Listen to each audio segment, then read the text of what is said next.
నమస్తే welcome to #you నేను మీ Rajesh. So ఇప్పుడు ఆంధ్రప్రదేశ్ రాష్ట్ర రాజకీయాలన్నీ కూడా ప్రధానంగా రెండు ఉప ఎన్నికలపైన ప్రధానంగా కనిపిస్తుంది. మరి ఆ రెండు స్థానాల్లో జరిగే ఉప ఎన్నికలు ఎందుకంత ప్రియారిటీ? మరీ ముఖ్యంగా పులివెందుల మాజీ సీఎం జగన్మోహన్ రెడ్డికి సంబంధించినటువంటి ఆ నియోజకవర్గంలో కూడా అక్కడ జరగబోయే జెడ్పీటీసీ స్థానం మీద స్పష్టంగా టీడీపీ జెండా ఎగురవేసే ఒక ధీమా కనిపిస్తోంది. మరోవైపు సేమ్ సైమల్టేనియస్గా ఇప్పుడు ఒంటిమిట్టలో కూడా టీడీపీ విజయ దుందుబి మోగించే అవకాశాలు ఉన్నట్టుగా స్పష్టంగా సర్వేలు చెప్తున్నాయి. మరోవైపు చాలా వరకు కూడా టీడీపీ నాయకుల్లో కూడా ఒక ఇంత ధీమా వ్యక్తం అవుతోంది. సో ఇప్పుడు ప్రధానంగా కడప జిల్లాలో ఉన్నటువంటి ఒంటిమిట్ట అట్లాగే పులివెందుల ఈ జెడ్పీటీసీ ఉప ఎన్నికలు కేవలం ఒక రకంగా స్థానిక సంస్థల ఎన్నికలు మాత్రమే కాదు, ఇది రెండు ప్రధాన పార్టీల మధ్య టీడీపీ వైసీపీల మధ్య జరుగుతున్నటువంటి ఒక యుద్ధంలాగా వాతావరణం అక్కడ కనిపిస్తోంది. మరి ఇప్పుడు మాజీ ముఖ్యమంత్రి వైఎస్ జగన్మోహన్ రెడ్డి సొంత నియోజకవర్గంలో కూడా టీడీపీ గెలవాలని అత్యంత ప్రతిష్టాత్మకంగా పట్టుదలగా ఈ నియోజకవర్గాన్ని తీసుకుంది తెలుగుదేశం పార్టీ. మరోవైపు వైసీపీ కూడా తమ పట్టును నిరూపించుకోవడానికి సర్వశక్తులు ప్రదర్శిస్తోంది. మరోవైపు ప్రచారం ముగియటంతో ఇప్పుడు అందరి దృష్టి రేపు జరగబోయే పోలింగ్ పైనే ప్రధానంగా కనిపిస్తూ ఉంది. మరి ఈ ఎన్నికలు ఎందుకు ఇంత ప్రతిష్టాత్మకంగా మారాయి? పార్టీల వ్యూహాలు ఎలా ఉన్నాయి? ప్రజలు ఏమనుకుంటున్నారు? ఇదే ఇప్పుడు అందరి పొలిటికల్ వర్గాల్లో ఉన్నటువంటి తెర మీదకి వస్తున్నటువంటి ప్రశ్నలు. సో ఇక్కడ ప్రధానంగా టీడీపీ దూకుడు కనిపిస్తోంది.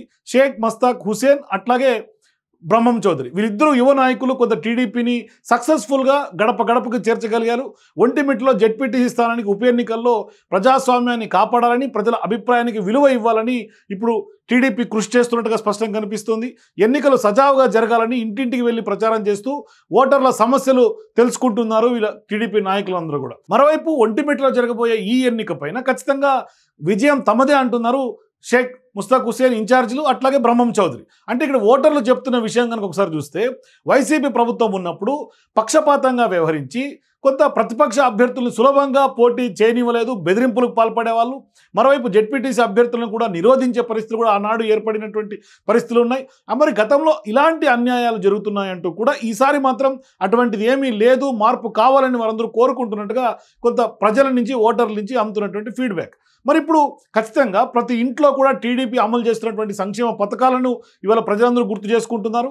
ఈసారి ఖచ్చితంగా టీడీపీకే ఓటు వేస్తామని కూడా అందరూ కూడా హామీ ఇచ్చినట్టుగా కూడా టీడీపీ నాయకులు చెప్తున్నారు. అంటే ఓటర్లు తమతో పంచుకున్నటువంటి మనోగతాన్ని చెప్తున్నారు. మరి 30 సంవత్సరాలుగా కాంగ్రెస్ కానీ వైఎస్ఆర్సీపీ కానీ ఆధిపత్యంలో ఉన్నటువంటి ఒంటిమిట్టని ఈసారి ఖచ్చితంగా టీడీపీ గెలవాలని ఖచ్చితంగా పట్టుదలతో కనిపిస్తోంది. మరోవైపు బ్రహ్మం చౌదరి ఎవరైతే టీడీపీ ఆర్గనైజింగ్ సెక్రటరీ ఉన్నారో ఆయన కొంత ప్రజల్లోకి బలంగా దూసుకెళ్తూ ఉన్నారు. మరోవైపు ఆయన చేసేటువంటి వ్యాఖ్యలు కనుక ఒకసారి చూస్తే అంటే ఇంటింటికి డిఎస్సి తోటి అట్లాగే ఉపాధి అవకాశాలు కూడా కల్పిస్తున్నటువంటి వ్యవహారాన్ని కూడా గుర్తు చేసుకుంటున్నారు. అట్లాగే టీడీపీ ప్రభుత్వం ఇంటింటికి డిఎస్సి నిన్నదంతా దాదాపుగా ఇప్పటికి 1,60,000 ఉద్యోగాల కల్పనకు కట్టుబడి ఉందనే అంశాన్ని కూడా బ్రహ్మం చౌదరి గుర్తు చేస్తూ ఉన్నారు. మరి ఈ ప్రకటనతో ఖచ్చితంగా రాష్ట్రంలో ఉన్నటువంటి లక్షలాది మంది నిరుద్యోగులకు కూడా కొంత యువతకు అట్లాగే ఉపాధి అవకాశాలు అట్లాగే ఉపాధ్యాయ అభ్యర్థులకు కూడా ఎంతో కొంత హ్యాపీ ఇచ్చే వార్త అంటూ కూడా వాళ్ళందరూ కూడా ఒక సంతోషాన్ని వ్యక్తం చేస్తున్నటువంటి పరిస్థితి కనిపిస్తుంది.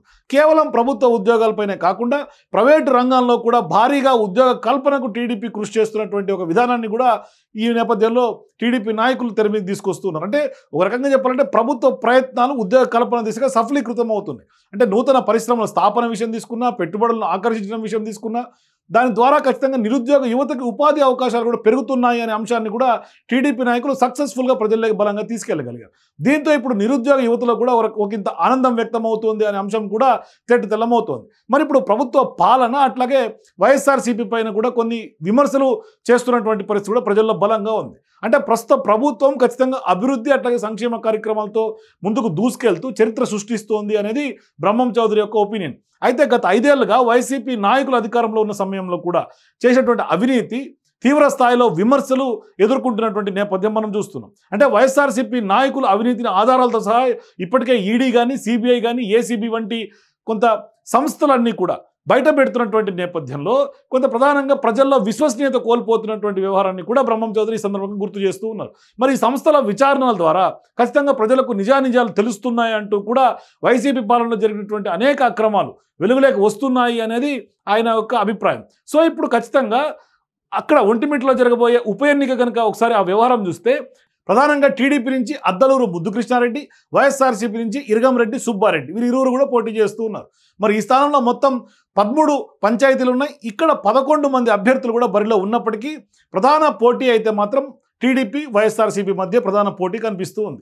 అయితే ఇక్కడ ఒంటిమిట్ట జెడ్పీటీసీ ఉప ఎన్నిక విషయంలో టీడీపీ అభ్యర్థి గెలుపుపైన చాలా వరకు టీడీపీ నాయకులు, టీడీపీ పార్టీ, రాష్ట్ర నాయకత్వం అంతా కూడా ఆశాభావం వ్యక్తం చేస్తూ ఉంది. మరి ఒంటిమిట్ట జెడ్పీటీసీ స్థానానికి జరుగుతున్నటువంటి ఈ ఉప ఎన్నికల్లో ఖచ్చితంగా ప్రజాస్వామ్యాన్ని కాపాడాలని, ప్రజల తీర్పును గౌరవించాలని టీడీపీ శ్రేణులు కూడా కోరుతున్నటువంటి పరిస్థితులు కూడా ఉన్నాయి. మరి ఇప్పుడు టీడీపీ నాయకులు ఇప్పటికే ఇంటింటికి వెళ్ళి ఓటర్లు కలుస్తున్నప్పుడు కూడా వాళ్ళు ఓటర్ల మనోగతం తెలుసుకునే ప్రయత్నం చేస్తే ప్రస్తుతం ఉన్నటువంటి ప్రభుత్వం ఎన్నికలు సజావుగా నిర్వహిస్తోందని కూడా ప్రజలు అభిప్రాయపడినట్టుగా కూడా స్పష్టంగా కనిపిస్తోంది. అంటే ఇప్పుడు వాళ్ళు చెప్తున్నటువంటి మాట ఒకటే, గతంలో వైఎస్ఆర్సీపీ ప్రభుత్వం ఉన్నప్పుడు ఇలా ఎన్నికలు ఎప్పుడు కూడా సజావుగా జరిగేవి కావని, కనీసం అభ్యర్థులను నామినేషన్ వేయించే వాళ్ళు కూడా కాదు అనేది, అంటే గతంలో బెదిరించి ఏకగ్రీవంగా చేయించేవారు అనేది కూడా ఓటర్లు గుర్తు చేసుకుంటున్నటువంటి సందర్భాలు కూడా ఉన్నాయి.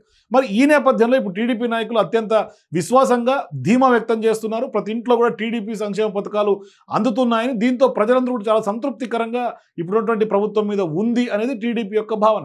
మరి ఇప్పుడు ఈ ఉప ఎన్నికల్లో తప్పకుండా టీడీపీకి ఓటు వేస్తామని ఓటర్లందరూ కూడా తమకు హామీ ఇచ్చినట్టుగా కూడా నాయకులు ఈ సందర్భంగా గుర్తు చేస్తూ ఉన్నారు. సో ఇప్పుడు ఖచ్చితంగా టీడీపీని గెలిపిస్తేనే తమ ప్రాంతం అభివృద్ధి చెందుతుందని కూడా ప్రజలు ఇప్పటికే డిసైడ్ అయిపోయినటువంటి సందర్భాన్ని బలంగా విశ్వసిస్తున్నారనే అంశం కూడా తెర మీదకి వస్తుంది.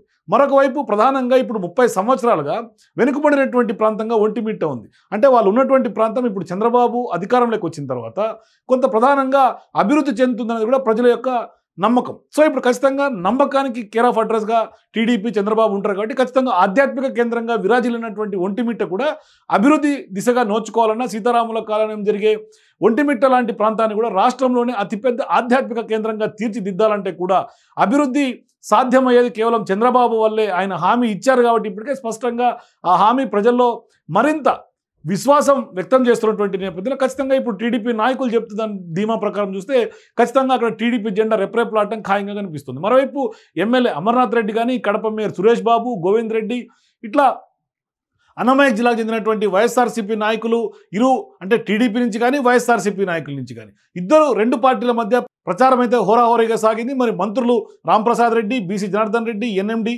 అట్లాగే ఫరూక్, నక్క ఆనంద్ బాబు, ఇట్లా చాలామంది ప్రధానమైనటువంటి రాష్ట్ర నాయకత్వం అంతా కూడా కొంత టీడీపీ గెలుపులో భాగస్వామ్యం కోసం కొంత క్రియాశీలకంగా, కొంత ప్రజల్లోకి సక్సెస్ఫుల్గా సంక్షేమ పథకాలను తీసుకెళ్ళగలిగారు. మరోవైపు చంద్రబాబు తిరిగి అధికారంలోకి వచ్చాక మాత్రమే సీతారాముల ఆలయం అంతర్జాతీయ స్థాయిలో అభివృద్ధి చెందుతుందనేది వాళ్ళంతా నమ్మకంగా కనిపిస్తోంది. మరి ఒంటిమిట్ట రాష్ట్రంలోనే ప్రముఖ ఆధ్యాత్మిక కేంద్రంగా మారుతుంది అని కూడా ప్రజలతో విశ్వసిస్తున్నారు. మరి చూద్దాం, టీడీపీ జెండా ఎగిరే సమయం అయితే ఒంటిమిట్ట మీద వచ్చింది. మరి ఎన్నికల కోసం ఇప్పటికే 1400 మంది పోలీసులతో భారీ భద్రత ఏర్పాటు చేసినటువంటి నేపథ్యంలో మరి ఇక్కడ జరగబోయే రాజకీయ పోరులో ఎవరు విజేతగా నిలుస్తారు, మరి ఫలితాలు రాబోయే కాలంలో ఏ విధంగా ఉంటాయనేది, మరి ఇక్కడ ఫలితాలు ఖచ్చితంగా రాజకీయ సమీకరణాలు కూడా ఏ విధంగా మారుస్తాయనేది మాత్రం వెయిట్ చేసి చూడాలి.